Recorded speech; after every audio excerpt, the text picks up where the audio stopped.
I want to speak about freedom. Now, freedom is one of those things that we think about a lot. Because when we think about our finances, when we think about our work, our family, many of these things, underlying all of that are thoughts, perspectives on freedom. And that's freedom both from things that would hold us back, things that would ensnare or enslave us, and freedom to be able to do the things that we want to do. Have you ever thought what it means to be truly free? Let's just look at some of the ideas that exist around freedom. One of the ideas that is out there is the religious idea of freedom. And this is an idea that, yes, freedom is important, but actually it's more important to look at the things that we need to be restricted from doing.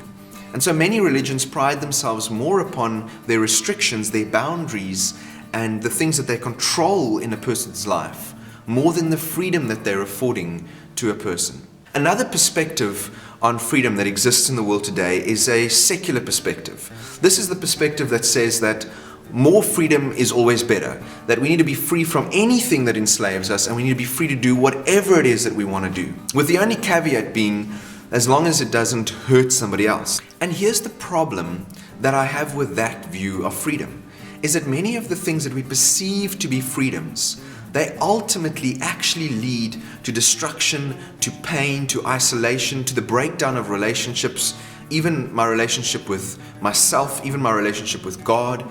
And if that's the result, if that's the end result of the perceived freedom, then is it really freedom? To me, freedom, ultimate freedom, is being able to do that which is right. Not right in my own thinking, not right by my own estimation, but that which is so supremely and perfectly right and good that all of its fruits, all of its results will be greater freedom, greater good, greater blessing. And the Bible calls this doing good works. So let me read to you what Paul says to Titus in his letter to him in chapter 3, verse 8. Listen to this. He says, I want you to affirm constantly that those who have believed in God should be careful to maintain good works. These things are good and profitable to men.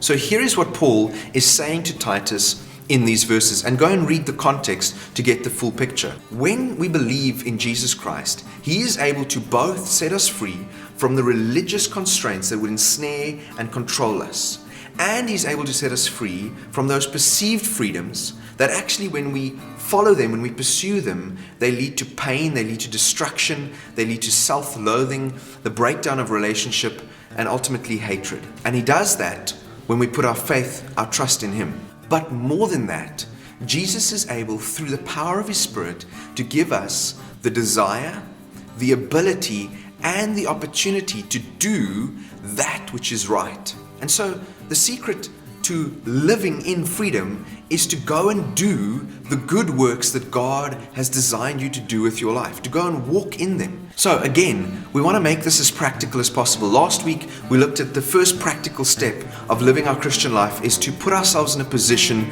to hear as much of the Word of God as we possibly can, because through His words, His Spirit is able to change us. That's the first practical thing that every Christian should do. The second practical thing that you need to do with your life is determine what it is that God has designed you to do. What are the good works that God has designed for your life, and go and do them consistently, daily. And I want to leave you with this thought.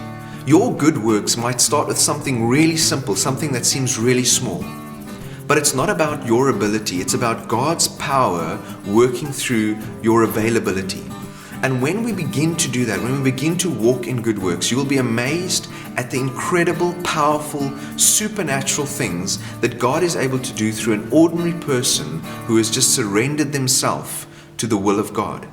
And when we live like this, doing the good that God has designed us to do, not only do we enjoy fully everything that God has purposed for our lives, but we are walking, living in real freedom.